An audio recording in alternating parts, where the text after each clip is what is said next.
हम आए हैं किसानों के बीच, यहाँ जानेंगे जैविक खेती के बारे में। यहाँ पे किसान साथी भी हैं और जैविक के बारे में जानकारी देते हैं। सर, आप किस पद पे हैं? क्या नाम है आपका? मैं Shri organic future power limited का डायरेक्टर हूँ और बात करूँ तो जैविक खेती को मैं पिछले 18 सालों से फील्ड पे जा करके लोगों के बीच में रहता हूँ और जागरूक करता हूँ कि एक संकल्प जो है मुक्त खेती के साथ आप आगे आएँ, क्योंकि जो रसायन है वो हर तरीके से हमें डैमेज कर रहा है, चाहे वो हमारा स्वास्थ्य हो, चाहे खेत का स्वास्थ्य हो, चाहे पर्यावरण हो, चाहे जो भूमिगत जल हो। तो हमें बहुत ज़्यादा आवश्यकता है ऐसे किसानों की जो जैविक को लेकर के रुझान थोड़ा-सा रखते हैं, और यदि हम उनकी खेती को बेहतर करा दें, तो उनको देखकर एक बड़ा किसान वर्ग आ सकता है जो उनके मन में एक वहम है कि जैविक उत्पादन कम करता है। एक तो समस्या सबसे बड़ी झूठी फैलाई गई कि जो श्रीलंका के अंदर जो बर्बादी का कारण हुआ वो जैविक हुआ। तो जबकि वो ऐसा नहीं था, वहाँ जो क्राइसिस आया वो आर्थिक था, जबकि जैविक से उसका कोई लेना देना नहीं। जबकि हमारे जितने भी किसान हैं, आज आप देखेंगे कि उनका उत्पादन बेहतर है और अच्छा है। इतना ज़्यादा जो पर्यावरण विपरीत था, इतनी बारिश हुई, उसके बावजूद आप फसल को देख सकते हैं। बाकी हमारे बीच में हमारे भारतीय किसान संघ के जिला अध्यक्ष भी हैं विद्या प्रसाद जी, और एक बड़े कृषक भी हैं, तो आप इनसे थोड़ा सा जाने तो बेहतर रहेगा। यहाँ पर आपने कितनी खेती करी है? ये मैं 2 एकड़ किया है। 2 एकड़। मगर मैं कई साल पहले करने वाला था खरबूजे के लिए, मगर उस समय हमारा संपर्क विश्वजीत भाई से नहीं था। मगर इनसे जब संपर्क हुआ स्वदेशी जागरण मंच में, मैं भारतीय किसान संघ का जिला अध्यक्ष हूँ, इस कारण जब संपर्क हुआ तो इन्होंने कहा कि आप करिए, कोई नुकसान नहीं होगा। तब 2 एकड़ किया और जैविक खेती किया, और इनका रिजल्ट अगले साल मैंने देखा, क्योंकि मुझे करना था। तो इतना बढ़िया रिजल्ट खरबूजे में आया कि हम क्या बताएं। उसी का नतीजा है जो मैंने किया भी है। 24-25 दिन की फसल है। दूसरी बार आप खेती कर रहे हैं खरबूजे की? पहली बार है। इससे पहले कौन सी खेती करी थी? हम मेंथा की करते थे। मेंथा की। तो जैविक से उसमें ज्यादा जैविक का उसमें कोई प्रयोग था नहीं, क्योंकि जानकारी नहीं थी। देखिए, मेन चीज है पेस्टिसाइड वाले इतना फैला चुके हैं कि हर आदमी बताता ये डालिए नहीं, इसमें नुकसान हो जाएगा। इनसे संपर्क नहीं था। जब से संपर्क हुआ है तब से किसानों को मैं आग्रह भी कर रहा हूँ कि जहर मुक्त खेती करिए। भाई, हम जो जहर डाल रहे हैं वो हम खा रहे हैं, तो अपने बो भी रहे हैं, वो खा रहे हैं, खवा रहे हैं, जहर पैदा कर रहे हैं। तो हम लोग ये अभियान भारतीय किसान संघ के माध्यम से देना चाहता हूँ कि जैविक की खेती करें और अच्छा रिजल्ट इसमें आता है। इस 8 बीघे में अर्थात 2 एकड़ में कितनी लागत की आपने दवाइयाँ डाली हैं? जो जिंक खाद जैविक दवाइयाँ कितनी? देखिए, आलू का खेत है, खाद तो मैंने कोई अभी नहीं डाला है इसमें, और सिर्फ मैंने इनका शनगार्ड मिला के और जो दवाई कीटनाशक का जो प्रयोग किया है PGR1 PGR2 मिलाकर हमारा 3000 का लगा है 24 दिन में। अब बरसात भी हो गई है, अब की विपरीत चल रही है, मगर अब इसके लिए अगर हम देखना चाहते हैं तो हमारा रिजल्ट पैसे के आधार पे बहुत कम लागत आई है। कम लागत में अच्छा। अगर मैं 2 एकड़ में कीटनाशक डालता तो कम से कम 4000 की दवाई होती एक राउंड में। और दवाई भी मुझे कम डालना पड़ा। दवा ना कह के अगर उसे हम जहर नाम दें तो ज्यादा बेहतर रहेगा। जी, है ना? जी। इसलिए मैं तो यही कहना चाहता हूँ, इन्हीं की खेती से करूँगा, क्योंकि मैं इस पर संतुष्ट हूँ। जैविक खेती ही करेंगे आप? अभी थोड़ा सा मैंने देखा था, एक हमारा मित्र किट आया हुआ था, लेकिन मैंने बीच में चर्चा इसलिए नहीं रोकी, तो थोड़ा अच्छा नहीं लग रहा था, उतनी देर में उड़ गया। हम आपके खेत में मित्र कीट एक्टिव हैं। मित्र कीट कौन से होते हैं, थोड़ा सा इसको भी जानना जरूरी। जैसे कीट की बात आती है तो हमारे मन में या किसान भाई के मन में यही आता है कि वो किसी ना किसी रूप में हमें क्षति पहुंचाएगा, हमारी फसल को नुकसान पहुंचाएगा, जबकि ऐसा नहीं है। बहुत बड़ा एक कीट वर्ग ऐसा है जो हमारी फसलों को सुरक्षा देता है, यानी वो जो हानिकारक कीट आते हैं उनको खाते हैं और फसल के अंदर बैक्टीरियल या कहा जाए तो परागण की क्रिया भी करने में सहायक होते हैं। जैसे हम लोग छोटे बचपन में पढ़े भी होंगे कि पुष्पों में परागण की क्रिया तितलियां करती हैं या मधुमक्खियां करती हैं, तो ऐसा नहीं है। और एक कीट वर्ग हमें आर्थिक रूप से भी लाभ देता है, जिसमें आप मधुमक्खी पालन देखते हैं, रेशम पालन देखते हैं, लाच पालन देखते हैं। तो हमें मन से वहम निकालना होगा, हर कीट नुकसानदेह है। जैसे फसल की बात करें, आप फसल को देखिए, तो इस फसल को देखने पे आपको जो नेचुरल कलर मिलेगा, क्योंकि आप भी पत्रकारिता के क्षेत्र में काफी समय से हैं, तो आपको दिख रहा होगा कि जो इसमें कलर आ रहा है, जो पत्तों का जो रंग आ रहा है वो बहुत ही अच्छा आ रहा है। अभी ये 24 दिन की फसल है। मैं चाहूँगा कैमरामैन हमारे पास आए और देखें, फूल आने की अवस्था आ गई है, ये है ना? तो फूल आने की अवस्था हमारे बीच में है। मैं चाहूँगा कि विद्या प्रसाद जी भी देखें कि कितने स्वस्थ और बेहतरीन, देखिए फूल आने। एक कल्ला दे दिया जी। ये हमारा मित्र कीट है। देखिए, मैं चाहूँगा आप दिखाई मारिए नहीं इसको, ये हमारा मित्र कीट है। अच्छा। ठीक है, लोग अब क्या सोचेंगे कि ये नुकसान पहुंचाने आया है, ठीक है ना? ये नहीं, ये गुजिया नहीं है, ये लीडी बीटल है। वो जो गुजिया है वो रेड पंपिंग बीटल है। ये हमारे शत्रु कीटों को खाता है, यानी जो फसल को नुकसान पहुंचाता है उनको खाता है। तो ये जितने भी कीट हैं इनको खेत में बढ़ाया जाए, जी ताकि ये उन हानिकारक कीटों को, ये करते क्या है, जो कीट हमारे होते हैं वो अपने अंडों को पीछे इन स्थानों पर देते हैं, ठीक है, जिनको हम जानते नहीं है, वो वहाँ फलते फूलते हैं, तो ये नीचे से आकर के खाते हैं और इन्हीं के बीचों में ये अपना अंडा रख देते हैं। अच्छा जी, ये इंसानों को भी काटते हैं, जी आप देखे होंगे मेंथा वगैरह में भी ये थोड़ा सा काट लेते हैं, क्योंकि ये मांसाहारी कीट हैं। तो इन स्थानों पर जब ये अंडे रखते हैं तो इनके जो लार्वा आते हैं तो उन अंडों को खाते हैं या उनके लार्वा को मारकर खा जाते हैं। जी तो हमें ये नहीं देखना है कि जो कीट आया है वो तुरंत उसको मारो।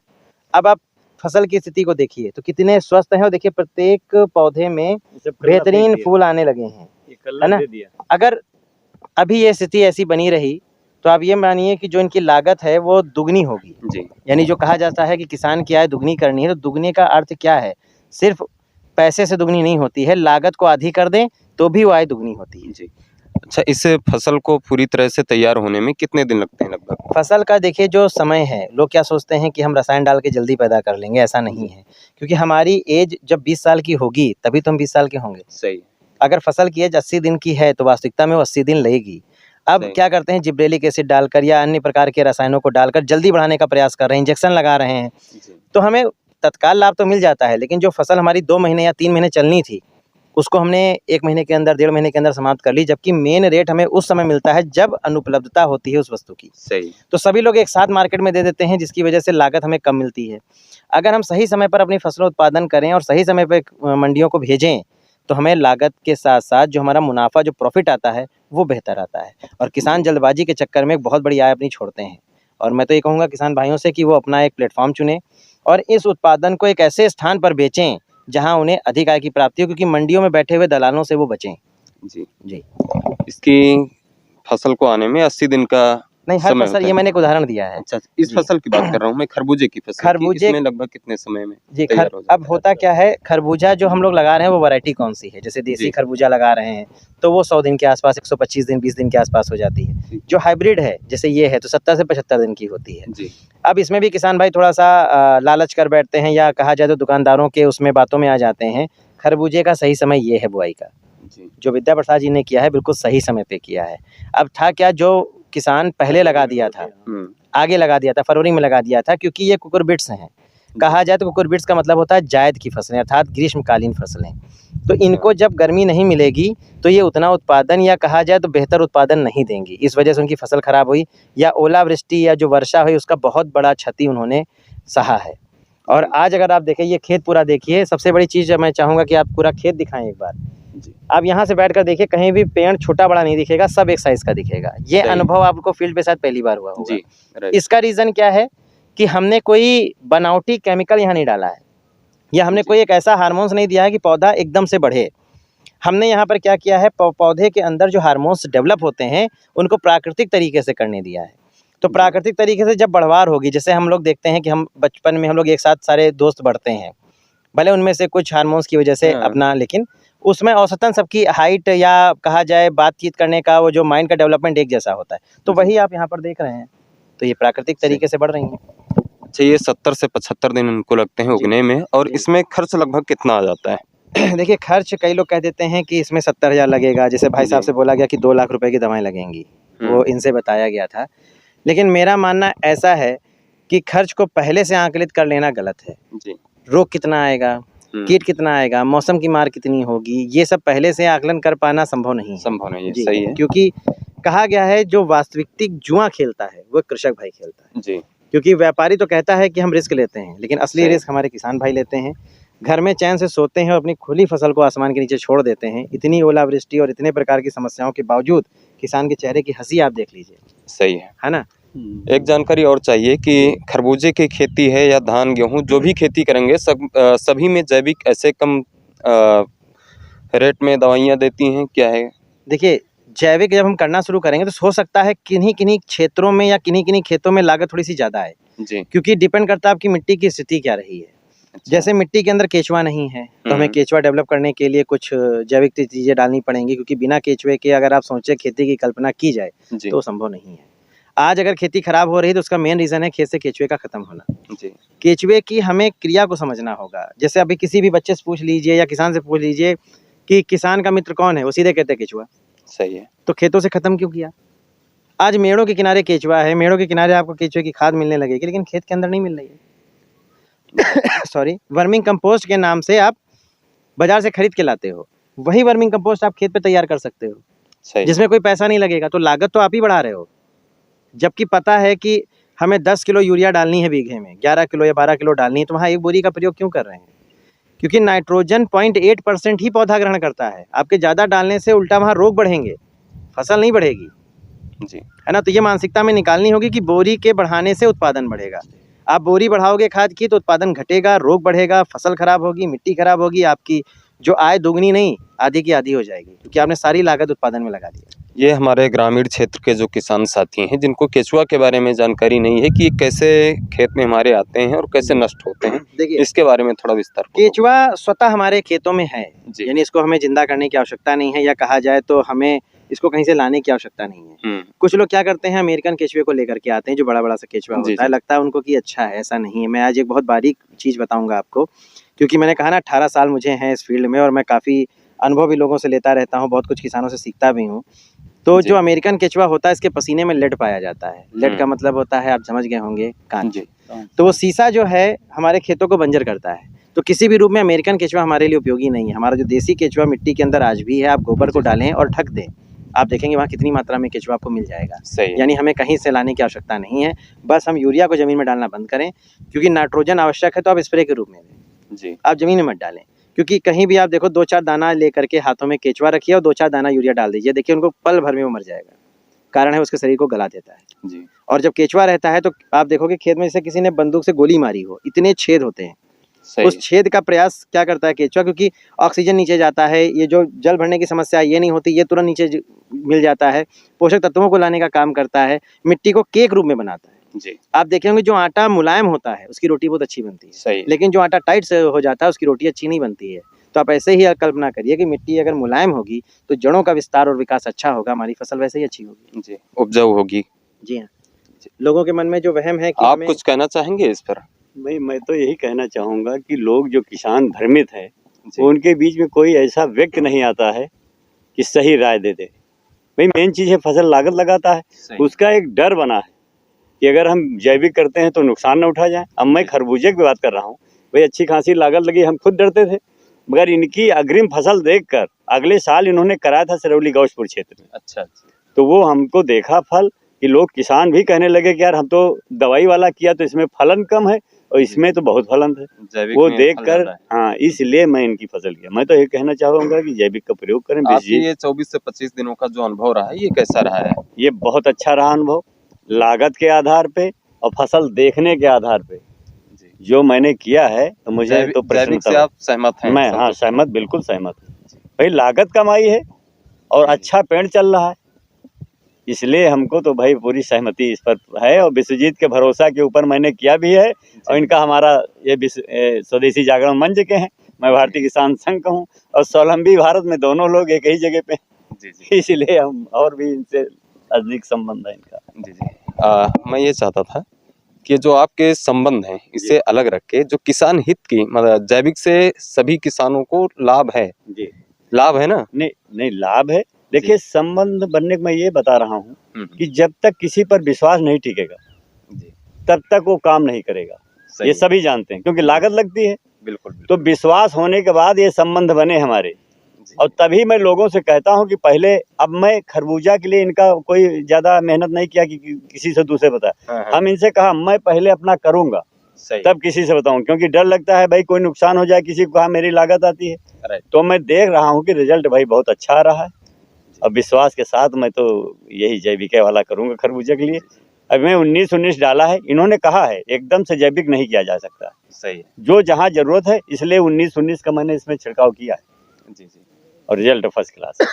और ये अच्छी बात है कि आप इनसे सलाह लेकर के भाई साहब से कर रहे हैं, इनको अनुभव है और जानकारी भी है, बताते रहेंगे, आप अच्छे से कर पाएंगे।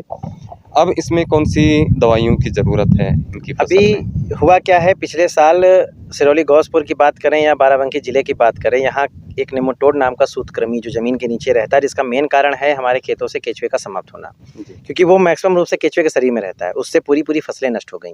अब लोग समझ नहीं पाए हुआ क्या। केला पनामा विल्ट की वजह से हमारे ज़िले से समाप्त हो रहा है। लेकिन अभी कोई भी अधिकारी की बात करें या कोई कर्मचारी की बात करें या किसानों की भी बात करें, तो वो अभी जागरूक नहीं हो पा रहे, वो समझ नहीं पा रहे हैं आखिर ये हो क्या रहा है। मैंने बहुत प्रयास किया है, बता भी रहा हूँ, लेकिन एक बात वही आ जाती है कि हम लोगों की जो गिनती हो जाती है वो व्यापारी श्रेणी में हो जाती है। सही। कहते हैं ना कि अगर जा करके आप किसी चीज़ को जागरूक करो या लोगों को बताओ, तो उनके मन में आता है लूटने आ गया। तो ये जो मानसिकता है, इस वजह से हम लोगों को काफ़ी समस्या आ रही है, लेकिन मुझे पता है सच आता है सामने, टिकेगा और मजबूती के साथ खड़ा होगा। और नेमाटोड की वजह से फिर से इस बार मैं पहले से ही पुनः सचेत कर रहा हूँ, अगर किसान हमारा जागरूक नहीं हुआ तो सिरौली गौसपुर और उसके क्षेत्र के आसपास के एरिया में खरबूजा फिर उत्पादन उतना नहीं हो पाएगा, क्योंकि वो जड़ में जा करके जड़ में गांठें बना देता है, जिससे पौधा ऊपर की पत्तियां आप देखोगे मोटी होने लगेंगी और फसल बढ़नी बंद हो जाती हैं, और वो समझ ही नहीं पाएंगे कि क्या हुआ और फसल उनकी खड़ी खड़ी सूख जाएगी। तो नेमाटोड से बचने के लिए एक ही उपाय है कि वो जैसे अगर उनकी समस्या खेत में आ रही है तो पुनः वो खेत को किसी 1-2 पौधे को जड़ सहित निकालें, और ऐसे निकालें कि खींचे नहीं, उसको मिट्टी सहित निकालें और उसको बहते जल में धुलें। मिट्टी साफ नहीं करना है, बहते जल में धुल लें। फिर आप जब गांठों को देखोगे जड़ों को, तो उसमें गांठें होंगी, और ये सबसे बड़ी पहचान है। किसी कहीं नहीं जाना है, आप अपने घर पर प्रयोग करें, है ना। मैं ये नहीं कहता कि आप मेरी बात मानो, आप उनकी बात मानो, आप इसको प्रयोग स्वयं करो। और जो ये एक मन में वहम आ चुका है कि हफ्ते में हमें एक स्प्रे करना है, हफ्ते में हमें ये जहर डालना है, हफ्ते में वो जहर डालना है, हफ्ते, ये सब मानसिकता बदल दीजिए। क्योंकि अगर आप बीमार नहीं है, पौधा क्या है, एक शरीर है, कोशिकाएं हैं, वो भी जीव है, हम भी एक जीव हैं। सही है। हम अगर बीमार नहीं है तो क्या तो भी दवा लेंगे? नहीं। ऐसी पद्धति तो नहीं है। तो जब वो बीमार नहीं है तो आप उसको क्यों बिना मतलब देते हो? फंगीसाइड तो मैं ऐसे देखता हूँ प्रयोग करता हूँ कि पहले मारो, जाकर के रोग नहीं लगेगा। जितना किसान पहले डाल रहा है उसका खेत सबसे पहले बर्बाद होता है। सही है। कारण क्या है? जब बैक्टीरिया हमारे खेत में आता है, बैक्टीरियल ब्लाइट के नाम से जब आता है, एक रोग होता है जिसको किसान खर्रा या पटका के नाम से जानते हैं, वो बैक्टीरियल रोग है। आप फंगीसाइड डाल रहे हो तो फंगीसाइड, जितना भी फंगीसाइड है, बैक्टीरियल का भोजन होता है, यानी आप दावत दे रहे हो और तेजी से ये बढ़ जाए। हाँ, बढ़ता है वो। तो आप अपनी फसल को स्वतः समाप्त कर रहे हैं, इसमें कोई और नहीं है। और मैं एक बात कहना चाहूँगा, जितने भी, ये बात मुझे बोलना नहीं चाहिए ऑन द कैमरे, लेकिन मैं खुल करके ये कहना चाहूँगा कि जितने भी हमारे जो दुकानदार हैं या जो पेस्टिसाइड्स का काम कर रहे हैं, वो टारगेट पूरा ना करें, क्योंकि वो भी कहीं ना कहीं किसान है। वो अपने जो साथी आते हैं या किसान आते हैं तो उनको सही जानकारी दें। अगर उनको जानकारी नहीं है, मुझे डायरेक्ट फ़ोन कर लें, मैं बता दूंगा कौन सा रोग है। वो रसायन ही दें, लेकिन जानकारी के साथ दें, उचित दें, ताकि उनकी फसलें समाप्त ना हो। क्योंकि मैं देखता हूँ अक्सर पैसा भी जा रहा है किसान का, फसल भी जा रही है, जो बहुत कष्टकारी है। किसान के लिए कोई एक संदेश देना चाहेंगे? संदेश मैं यही कहना चाहूँगा कि बंकी में भाई साहब का आवास है। जो भी खरबूजे के किसान हैं आकर के देखें और स्वतः वो फैसला लें कि उनकी फसल बेहतर है या यहाँ फसल बेहतर है। दूसरा मैं एक बात बताना चाहूँगा, उफरौली के पास हमारे उपेंद्र हैं, वो समय से पहले इसको लगाकर खेती कर रहे हैं।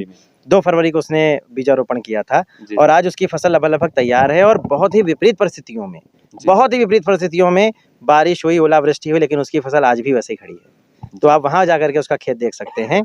जाहिर सी बात है, इतनी भयंकर बारिश के बाद फसल में कुछ बहुत तो क्षति है, लेकिन खुशी हुई मुझे ये सुन करके कि उपेंद्र ने भी कल मुझे फ़ोन किया था, कहा सर जी हमारी तरफ के सारे खेत चले गए, लेकिन हमारा खेत आज भी खड़ा है।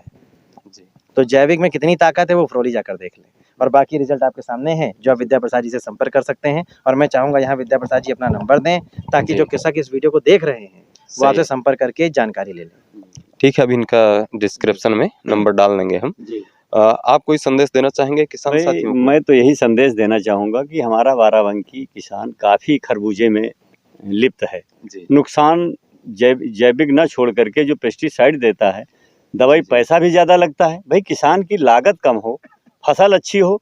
तो ये तो मैं ज़रूर संदेश देना चाहता हूँ कि संपर्क करके वो उनका जो है वही दवाई प्रयोग करें, दवाई जैविक वाली, क्योंकि जहर न प्रयोग करें। और सही जानकारी लें, भाई मुझसे ले लें, विश्वजीत भाई का नंबर होगा, उनसे मालूम कर लें और फसल देख भी लें।